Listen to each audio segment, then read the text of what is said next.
Recording in On va progress. terminer ce soir cette étude. Voilà, peut-être pour ceux qui nous rejoignent, mais certains suivaient aussi avec le Zoom. Voilà, c'est la 7e semaine là. On avait démarré cette thématique sur la prière dans le livre de Samuel. Et comme dernier volet, on va pouvoir mettre la diapo. Ouais, merci. Comme dernier volet, on va parler de chercher la face de Dieu. Et pour ça, on va lire ensemble un passage. C'est dans 2 Samuel 21. 2 Samuel 21, à partir du verset 1er.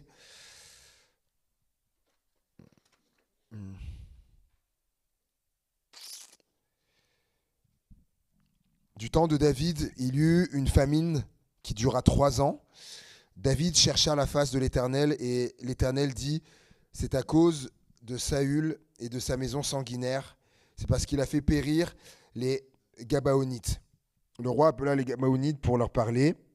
Et les Gabaonites n'étaient point d'entre les enfants d'Israël, mais c'était un reste des Amoréens. Les enfants d'Israël s'étaient liés envers eux par un serment, et néanmoins, Saül avait voulu les frapper dans son zèle pour les enfants d'Israël et de Juda. Amen. Du temps de David, il y eut une famine qui dura 3 ans.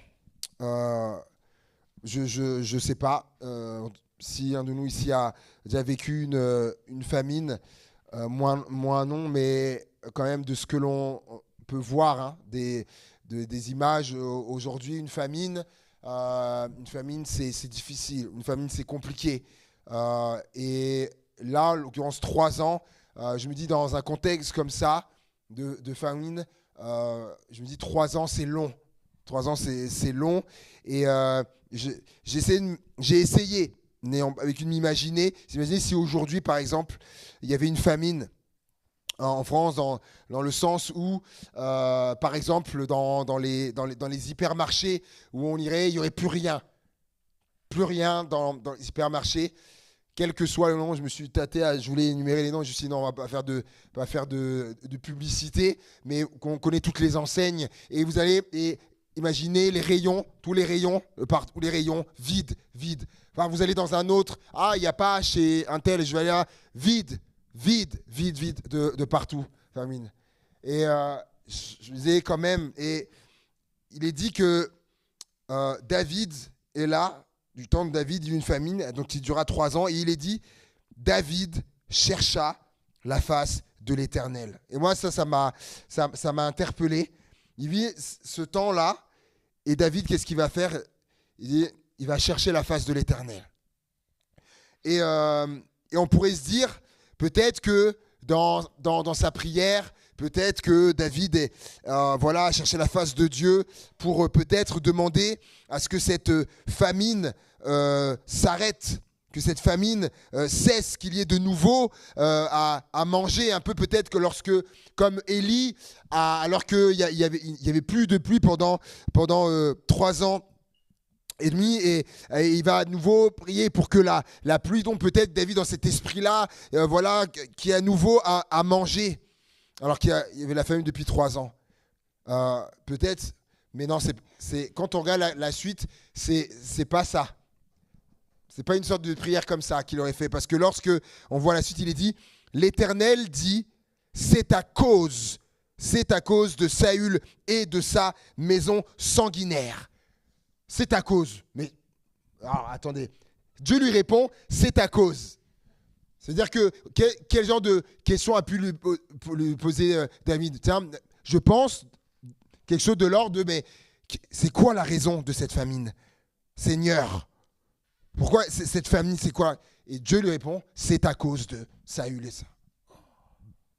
Et moi, là encore, ça m'a interpellé. Ça m'a interpellé, vous allez comprendre pourquoi. Il a cherché donc, à savoir pourquoi cette famine est durée depuis 3 ans. Et Dieu lui a répondu, c'est à cause de Saül. Et c'est fou, alors que Saül n'était plus là, mort, mais il y a des conséquences encore et de sa maison sanguinaire. Ils ont versé le sang, mais notamment, on l'a lu après, hein. Donc les Amoréens, il y avait un serment. Il y avait un serment qui avait été fait comme une sorte de pacte, une alliance avec le peuple d'Israël. Mais Saül n'a pas respecté ce serment et il a fait couler le sang. Et Dieu dit, c'est à cause de ça qu'il y a cette famine. Voilà. Et Dieu lui donne l'explication. Et vous savez, vous, comme moi, peut-être, on n'est peut-être pas dans une famine, mais il peut y avoir des fois dans nos vies quelque chose qui est là et qui dure, qui est là. Ça fait un moment que c'est là.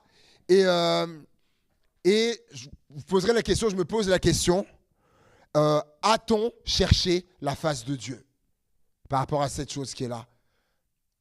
Ou juste on a dit, Seigneur, fais que ça revienne ou que ça cesse, peu importe. Est-ce qu'on a cherché la face de Dieu en disant, Seigneur, c'est quoi la cause de ça? Moi, vous savez, comme on nous a appris à l'école biblique, on a apporté un message. Il faut que ça nous interpelle nous-mêmes. De dire, tiens, quand il y a quelque chose, est-ce que j'ai cherché la face de Dieu? Pourquoi je dis ça? Parce que, est-ce que vous savez que Dieu peut vous révéler, le pourquoi d'une chose?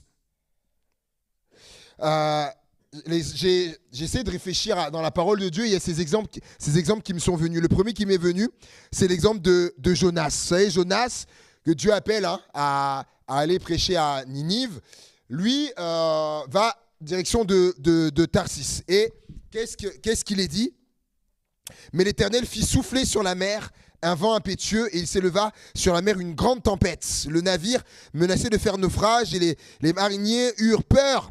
Ils implorèrent chacun leur Dieu, ils jetèrent dans la mer les objets qui étaient sur le navire afin de le rendre plus léger. Jonas descendit au fond du navire, se coucha et s'endormit profondément. Alors lui, tranquille. Hein. Et le pilote s'approcha de lui, il dit, mais pourquoi dors-tu? Lève-toi, invoque ton Dieu. Peut-être voudra-t-il penser à nous et nous ne périrons pas. Et ils se dirent l'un à l'autre, venez et tirons au sort pour savoir qui nous attire ce malheur. Ils veulent savoir la cause de cette tempête-là. Et ils tirèrent au sort et le sort tomba sur Jonas. Dieu a désigné le coupable. La cause de cette tempête qui est là, c'est Jonas. C'est Jonas. Vous savez, hein, Jonas qui, n'est-ce pas, refusait d'obéir à Dieu. Il fuyait la volonté de Dieu. Et j'ai pensé également à Akan. L'histoire d'Akan, lorsqu'il y a eu après comment dire ça, la magnifique victoire de Jéricho, derrière, il y avait la ville de Haï. Et fort de cette expérience, du coup, ils sont allés et en fait, il y a eu une grande défaite. À un moment donné, Josué, il est là et il va demander. Il ne comprend pas. Déjà, ils sont dans la lamentation. Ils ne comprennent pas. Il y a des gens qui sont morts et tout ça. Et il dit, mais Seigneur, tu as dit qu'on allait avoir des victoires, tout ça. Et Josué, il va demander. Et Dieu va dire, il y a un interdit là, au milieu du peuple. Et un peu comme ça, hop, il va désigner une famille, tac, tac, tac, tac. Et la famille d'Akan va être désignée. Et c'est Akan. Parce que Akan avait pris ce qui devait revenir à l'Éternel. Il avait vu manteau de chinéard, des choses, etc. Hop, qu'il avait pris et qu'il avait dissimulé, qu'il avait caché. La cause de la défaite du peuple, Dieu a dit, c'est à cause de ce que a fait Akan. Et ça m'a rappelé, lorsque j'étais à l'école biblique, ça m'a marqué ce don spirituel parce que tous les matins à l'école biblique, on avait un culte avant les cours, tous les jours, pendant 3 ans, et une fois donc un don spirituel et qui disait tu es dans la défaite. Ça m'a marqué, hein, tu es dans la défaite, dans ta vie tu es dans la défaite parce que tu es comme Akan et tu dissimules. Tu as dissimulé quelque chose, tu dissimules quelque chose dans ta vie. Et le Seigneur, je me rappelle, interpeller la personne disant, mets à jour, enlève ce que tu as dissimulé. Et la Bible dit que celui qui cache ses fautes ne prospère pas, mais celui qui les avoue obtient miséricorde. Et je me rappelle de ce don spirituel qui était donné du coup à quelqu'un qui était là, probablement un étudiant ou une étudiante, qui disait « Tu es dans la défaite parce que tu dissimules quelque chose ». Le Seigneur peut révéler les choses. Et je me rappelle de cette personne qui était malade. Cette personne qui était malade, et ça m'a marqué son témoignage. Elle racontait qu'elle avait prié pour que Dieu guérisse, etc. Et voilà, Dieu ne l'avait pas fait, mais elle racontait, et c'est la première fois que j'entendais ça. Elle disait, je sais pourquoi. Elle dit parce que si aujourd'hui, si Dieu me guérissait, elle dit, je sais que je serais tenté de retourner dans le monde. Et je sais que Dieu me maintient comme ça parce que du fait de ce que j'ai, je suis dépendant. Elle dit, et c'est elle l'honnêteté. Elle dit, je suis dépendante de Dieu. Oh. Elle savait pourquoi. Oh. Et je pensais à Job. Vous savez, Job, quand vous lisez le livre de Job, à aucun moment, on le voit chercher la face de Dieu. Genre, Job, il est éprouvé, comme jamais, comme personne. Vous savez. Mais allez relire le livre de Job. À aucun moment, il dit que Job va chercher la face de Dieu. Par contre, on voit Job dire et on peut le comprendre, il y a la souffrance, mais il dit je comprends pas. Ce qui m'arrive, tout ça, c'est pas normal. Je n'ai pas péché. Je suis juste, etc. Mais à aucun moment on le voit chercher la face de Dieu, parce que, vous savez, moi j'ose croire que si il avait cherché la face de Dieu, peut-être le Seigneur aurait pu dire c'est l'ennemi là, c'est l'ennemi qui est derrière ça. Tout ce que tu as vécu là, dans ta famille, les enfants, tout ça, tout est bien, les pertes, tout ça, c'est l'ennemi. C'est l'ennemi. Dieu aurait pu, mais à aucun moment on le voit chercher la face de Dieu. Et pourquoi je suis aussi sûr de ça, dans le sens que Dieu aurait pu le lui dire, comme Dieu a répondu à David. Mais c'est quoi de cette famine? C'est à cause de Saül et ce qu'il a fait sanguinaire et de sa maison. Parce que lorsque j'étais à l'école biblique, j'ai été très malade en deuxième année. J'ai été très malade. Il y a eu une période là où j'avais du coup raconté une fois un dimanche à l'église de Givoire, quand j'avais prêché sur la mentalité du royaume de Dieu, et notamment du non-jugement. Et donc j'enchaînais les maladies. C'était compliqué. J'avais une chose, j'en sortais, j'en avais une autre. J'allais mieux, j'en avais une autre. Comme ça, 3 ou 4 fois. Et donc, sur une période de plusieurs semaines, et même mois. Et à un moment donné, j'étais même alité. Je pouvais plus aller. Et même personne ne comprenait, quoi. Ils disaient, mais qu'est-ce qui se passe? Qu'est-ce qui se passe à un tel point que, à un moment donné, le directeur de l'école biblique, m'a dit, tu vas venir, je vais te faire l'onction d'huile. À un moment donné, j'ai eu même un abcès où je pouvais même plus marcher. C'est du matin au soir dans mon lit, tout ça. Et comme je l'avais dit, vous savez, quand on est dans... alors, non, je vais le dire après. À un moment donné, comme je l'avais raconté, il y a la délicatesse d'un étudiant qui disait un jour, un matin, il vient voir au petit-déj, il me dit, c'est David, je crois que tu as dû faire quelque chose qui ne plaît pas au Seigneur. Pour tout ça comme ça. Je ne sais pas si vous avez déjà entendu des choses comme ça, mais ça fait très drôle. Et, mais comme le Seigneur est bon, ça c'était le matin au petit déjeuner, j'entends ça, cette parole sans ménagement. Et comme je dis, on a un culte tous les jours. Derrière le culte, on va au culte. Et pendant le culte, don spirituel qui dit, l'ennemi s'acharne sur toi, mais combat, je t'ai donné les armes, combat avec les armes que je t'ai données parce que combat, prends les armes et combat parce que je t'ai donné la victoire. Et mes amis, oh là là, même si j'étais là malade sur ma chaise, j'aurais pu être là en moi-même. Il y avait des bons qui faisaient, oh là là, le Seigneur comme il est bon, comme il justifie. Quelques minutes avant, j'entendais ça et Dieu dit non, la cause, il révèle la cause, c'est l'ennemi qui est là, qui fait ça. Il t'enchaîne. Et je terminerai avec ça. Parce qu'à un moment donné, hein, quand j'étais dans ça, j'étais là, j'ai passé du temps sur mon lit. Hein. Tu as le temps de parler au Seigneur. Et du coup, j'avais aussi ça un jour, j'étais sur mon lit, il m'a fait comprendre. J'étais là et puis il y avait ces pensées qui venaient et qui me disaient, mais regarde, t'as jamais été malade, toi. J'étais là sur mon lit, ces pensées qui me venaient.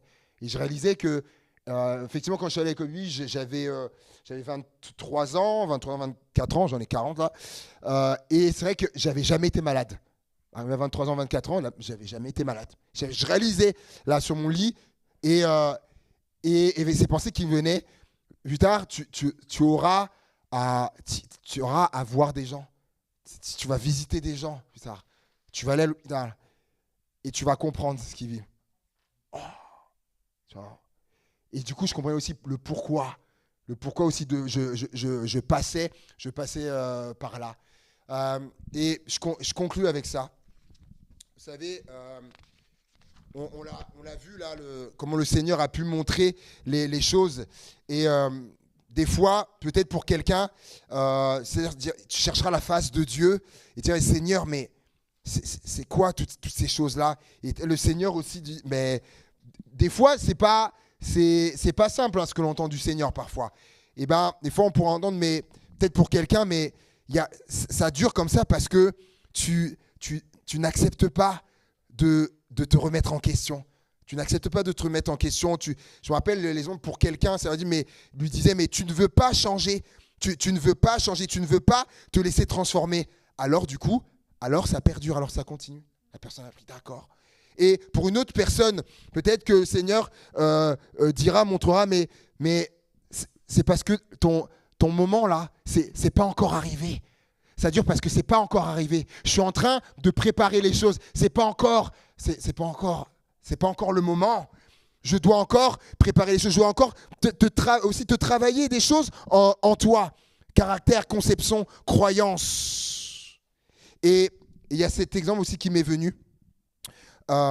C'est fort, hein, c'est fort. Peut-être pour quelqu'un, c'est le pardon. C'est-à-dire, mais pourquoi ça demeure comme ça, comme cette famine là, Seigneur, dans ma vie, pourquoi ça demeure? Ça m'est vraiment vu dans l'après-midi, parce qu'il y a le pardon. Il y a le pardon. Il y a le pardon qui doit être là, que tu dois libérer. Et juste simplement, frères et sœurs, cherchons la face de Dieu. Cherchons la face de Dieu. Le Seigneur pourra nous parler. Comme il a parlé à David, c'est à cause de ça. Cherchons la face de Dieu. C'est simplement ça que je voulais partager avec vous. Et alors que le Seigneur a montré, a répondu à David, du coup David s'est mis en marche. Et si vous voulez, vous lirez la suite. Et David est parti réparer les choses. Ce qu'il y a eu, il est parti réparer du coup. Et après, il y a eu la bénédiction derrière. Quand Dieu nous répond, ne restons pas avec ça, ce que Dieu nous dit. Mettons-nous en marche. Faisons les choses. Et derrière, la bénédiction suivra. Derrière. Amen. Amen. Que le Seigneur soit béni pour sa parole. Repartez dans sa paix, qui vous garde sur la honte. C'est une bonne suite de semaine. Donc, vous savez, hein, le jeudi, réunion de prière, c'est la réunion de prière à Saint-Chamond. Et à vendredi sur Vienne. Si vous pouvez prier pour ça dans vos demeures samedi,